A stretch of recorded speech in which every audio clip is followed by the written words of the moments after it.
Hi friend, आज मैं फिर से क्षय रोग टीबी के बारे में आज बात करने जा रहे हैं।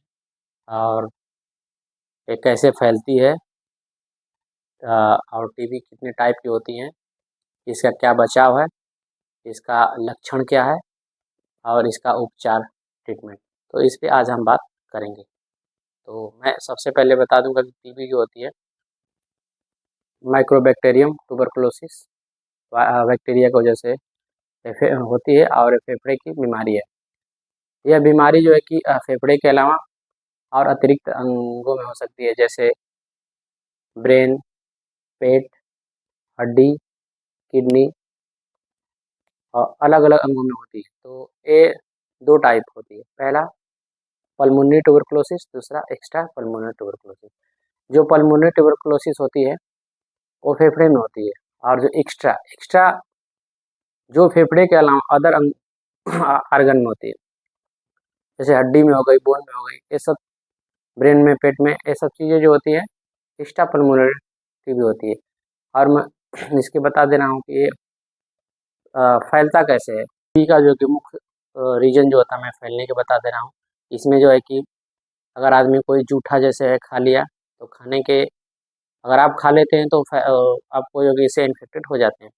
अगर कोई छींक दिया आपके करीब आके तो भी आपसे इन्फेक्टेड हो जाते हैं। इसमें बहुत लोगों के मन में ये रहता है कि हम उसका कपड़ा पहन लें और फिर उसके हाथ मिलाएं, तो हाथ मिलाने से जो कि टीबी नहीं फैलती है।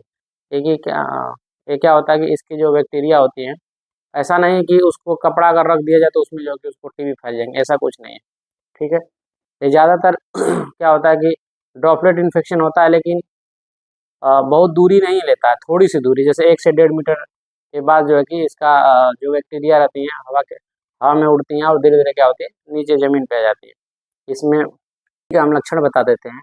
इसमें जो है कि शाम के टाइम में बुखार आना, बदन में दर्द होना, सर दर्द, चिड़चिड़ापन महसूस होना, किसी पेशेंट को पेट में भी दर्द हो सकती है, और खांसी 2 से 4 हफ्ते तक लगातार आती है। तो ये सब चीज़ें होती हैं।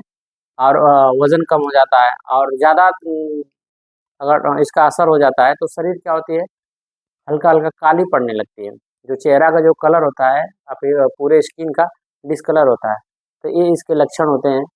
और ये सब चीज़ें अगर आपको लगे तो आप इसे घबराएं नहीं, जाके आप डॉक्टर को दिखाएं। और इसके लिए मैं कुछ जांच बता देता हूँ, क्योंकि टीबी की जो जांचें होती हैं उसको ऐसे नहीं कि हम देख के बता सकते हैं, क्योंकि कुछ ऐसे पेशेंट हैं कि उसको 2 से 4 या एक एक 1.5 1.5 महीने खांसी आ रही है, तो ऐसा नहीं कि उसको टीबी है।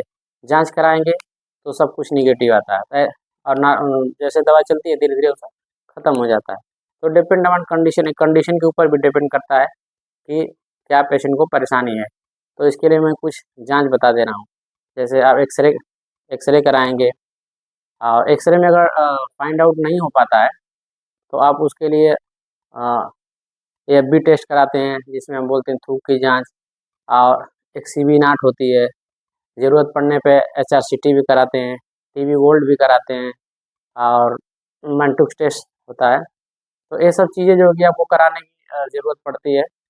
और जैसे ही फाउंड आउट हो जाता है तो इसे आप ये मत घबराइए कि ठीक हमें टीबी हो गई तो कैसे ठीक होगा, नहीं ठीक होगा, ये सब नहीं सोचना है। आप ज़्यादा सोचने की ज़रूरत नहीं है। आप डॉक्टर के पास जाएं, और उसके बाद आप जो भी आपका दिक्कत है वो अच्छे डॉक्टर के पास जाएंगे तो आपका इलाज करके उस हिसाब से आपकी जो दवाएं जो कि वो लिख देंगे। तो इसमें मैं बता दे रहा हूँ कि कुछ दवाएं रहती हैं, जैसे शुरुआती में आइसोनियाजिड, रिफाम्पिसिन, पैराजिनामाइड। तो ये सब चीज़ें होती हैं, इथामोटाल, ये सब चीज़ें जो होती हैं आपको प्राथमिक उपचार होता है इसी मेडिसिनों पे। लेकिन जैसे जैसे आपकी दवाएं टीबी कम होने लगता है तो वैसे दवाएं धीरे धीरे कम होने लगती हैं।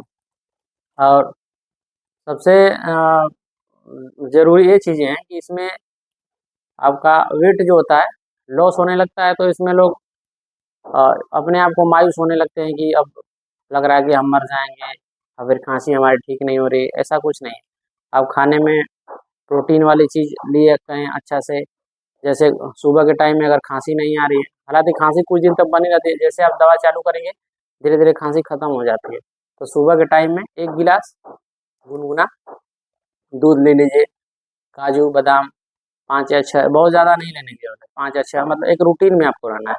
उसके बाद केला ले सकते हैं। अब इसमें आप सोच रहे हैं कि केला तो खाना नहीं चाहिए, जैसे खांसी अगर आपकी ख़त्म है तो आफ्टरनून में आप केला, सेब, ये सब फ्रूट्स ज़रूर ले सकते हैं। अगर आपके पास शुगर नहीं है सब कुछ, तो खजूर भी खा सकते हैं। सब कुछ देखते हुए ध्यान में आपको खाने पीने की ज़रूरत है।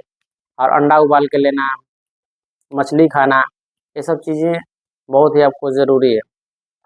तो एक और मैं आपको सावधानियाँ बताने जा रहा हूँ। इसमें बहुत पेशेंटों को मन में ये चीज़ रहता है, जैसे डॉक्टर के पास गए, डॉक्टर ने दवाई लिख दिया, तो आप 1 महीना दवा खाएँगे तो आपको काफ़ी रिलीफ़ मिल जाएगा।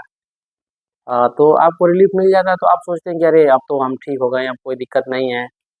तो ये आपके मन में ये सब नहीं आना है, क्योंकि जो इसका ड्यूरेशन होता है, टाइम पीरियड 1 से 6 महीने में भी ठीक हो सकता है, और कभी-कभी 11 से 12 महीने तक लग सकता है। तो ये चीज़ें हैं, ये नहीं कि आप 1 महीना 2 महीना दवा खाएँ तो छोड़ दें, और फिर पता चलता है कि ये दवाएँ जो होती है बॉडी में रजिस्ट कर लेती हैं।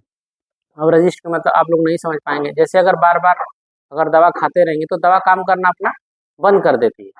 तो आप ये इसको कभी मत इग्नोर करें कि दवाई बंद करें, दवा लगातार लेते रहें। क्योंकि जैसे आपका टाइम हो जाएगा, आपके डॉक्टर आपको खुद ही बंद कर देंगे कि दवा आपको खाने की ज़रूरत नहीं है, आप ठीक हैं, आपको अब निश्चिंत रहना है। लेकिन इसमें बहुत पेशेंट होता है कि ऐसे गलती करते हैं, और फिर जब ये टीबी क्या होती है कि जब 1 या डेढ़ महीने जब आप खाते-पीते रहेंगे तो ठीक रहेगी, जैसे 6 महीने, साल भर, 2 साल में फिर से टीबी क्या होती है, दोबारा हो जाती है। और फिर ये पेशेंट लोग क्या करते हैं, पैसे की कमी की वजह से, देखिए अगर पैसे की कमी है तो भारत सरकार ने अपनी खुद योजना, आपको सरकारी अस्पताल में जाएँ, आपको वहाँ पे आधार कार्ड, पैन कार्ड, बैंक का पासबुक जमा कराते हैं, तो वहाँ से दवा आपको फ्री में मिलती है। और दवा हमेशा उसको कंटिन्यू करना है। वहाँ पे एक्स-रे भी होता है, सब कुछ होता है। तो सरकारी अस्पताल में यहाँ पे सारी सुविधा, लेकिन आप इसको बंद ना करें, क्योंकि आप जब बंद कर देते हैं तो समझिए कि आप एक बहुत बड़ा अपने आप को खतरा मोल लेते हैं। क्योंकि ये टीबी क्या होती है, एमडीआर, एचडीआर, ये सब एक नया रूप ले लेती है, टीबी जो होती है। जैसे बॉडी में रजिस्टर जब करता है तो दिक्कत हो जाती है। कुछ पेशेंट ऐसे रह गए, अरे 4 महीना दवा खाते-खाते हम तो ऊब गए, अब दवा नहीं खाएँगे, मेरा मुँह तीखा हो गया, ये होगा, वो होगा, ये सब सोचने की ज़रूरत ही नहीं। क्योंकि आगे आप 4 महीना दवा खाए हैं, आप 2 महीना दवा खाए हैं, अगली बार आपको 6 महीना खाना पड़ेगा, फिर अगली बार 10 महीना खाना पड़ेगा। ये दिन-ब-दिन आपका बढ़ता जाएगा, और एक दिन ऐसा आ जाएगा कि दवा खाते रहेंगे, टीबी कभी ठीक होगी नहीं। क्योंकि टीबी एक बहुत ही नॉर्मल बीमारी है। बस इसको दवा खाते रहना है, और ये आराम से 6 से 8 महीने में धीरे-धीरे खत्म हो जाती है। तो ये चीज़ें हैं, और आप सावधान रहें ये सब चीज़ों से, और अपने हेल्थ पे ध्यान दें। और जैसे-जैसे मैं बताया हूँ, अगर आपको कुछ इसमें डाउट लगे तो बेहिचक आप हमें मैसेज कर सकते हैं। और किसी भी बीमारी पे अगर आपको कोई डाउट लगता है और फिर ना समझ में आता है तो हमें आप मैसेज करें, मैं उस पे वीडियो बना के आप ज़रूर दूँगा। मैं आप लोग के जागरूक के लिए वीडियो बनाता हूँ कि आप लोग जागरूक रहें, और उसके बाद आपका हेल्थ ठीक रहे। इसके लिए जो भी चीज़ें हैं, मैं आपको कभी-कभी टाइम निकाल के मैं आपको थोड़ा वीडियो बनाया करता हूँ कि आप लोग ठीक रहें। Okay, bye.